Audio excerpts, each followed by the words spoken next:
in-game leader trials going out, what's the fate of the team? Well, I've been calling strats lately, and it's a learning experience for sure. Because there's like 60% of the game that Sean called that I know how to call. But there's a large chunk that I kind of know how to call. And I'm not saying there's 40% that I actually don't know what's going on. It's more just like mid-late round I know what's going on. If I don't know, like, so it's different when we're playing North American teams. Like a team like TSM, calling against them, they have layers to like their defense, right? So like on Cash, they'll make it look like they're doing a 1-3-1, and then they'll rotate the heavy A. So if you don't take mid control at the right time, they don't even need to use any smokes and nades at A because they're stacked A. So if you hit A at a certain time frame, you're running into a stack, and if you don't hit it, and then if you hit it another time frame, you're running into a smoke wall, right?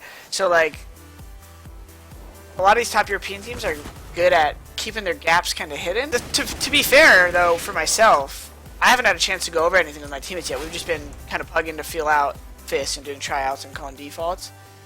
So I know there's no more TSM, by the way. So, so it's been one of those things where we're still trying to be bot, and I haven't had a chance to go over strat. So I feel like a big part of our game is just kind of weak right now because it's obvious because we haven't gone over anything yet. But we have our old stuff that Sean showed us, so it's like it's kind of there. Sup, dude? Are you going to be the in-game leader for C9 now, or what? You're being an in-game, you being IGL and playing looser, I think will benefit players like Shroud and Scott. So one of the big issues with different players on the team is one playing looser, but also like Shroudy. It's no like secret that he's probably mechanically the best player on our team, but he doesn't always play like the best player on our team, which I think is something that is in him to fix. Like, I think it's more on him to just realize, and once he realizes it, he'll adapt really fast, and he's like a really fast learner.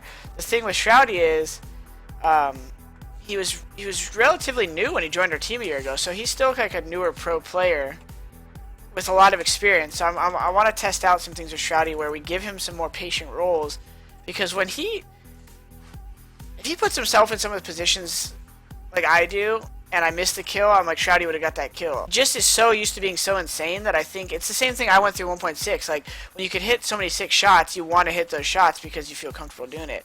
But if you could just sometimes not do anything, it's almost more powerful, and I think that's what he's learning. Shroudy's learning how to not do anything sometimes and be more powerful versus always feeling like he needs to do something because he's so good.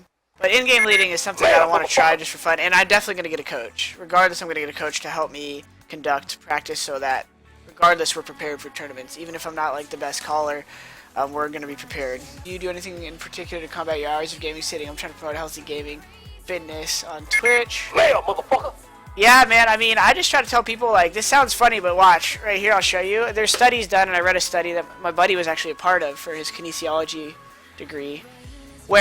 So if you sit 8 hours a day, supposedly it has the same effect on your heart like smoking a pack of cigarettes a day, and I couldn't believe that, obviously, because cigarettes are fucking awful. But so something he said to do is stand in place, and I try to do this if I don't get a workout in, stand in place, and literally just run in place with your legs for 100%, try to go 100% for like 30, 45 seconds, or as long as you can go, right? So like at first, when I first did it, even 20 seconds was pretty tough. But just increasing your heart rate that much each day, so I try to at least do something like that. Like if I'm like literally like at a tournament boot camp and I don't do anything, I'll get up in the other room, do some jumping jacks, sit-ups, and then just like run in place for like a couple minutes. And if I literally can't get out of the room I'm in,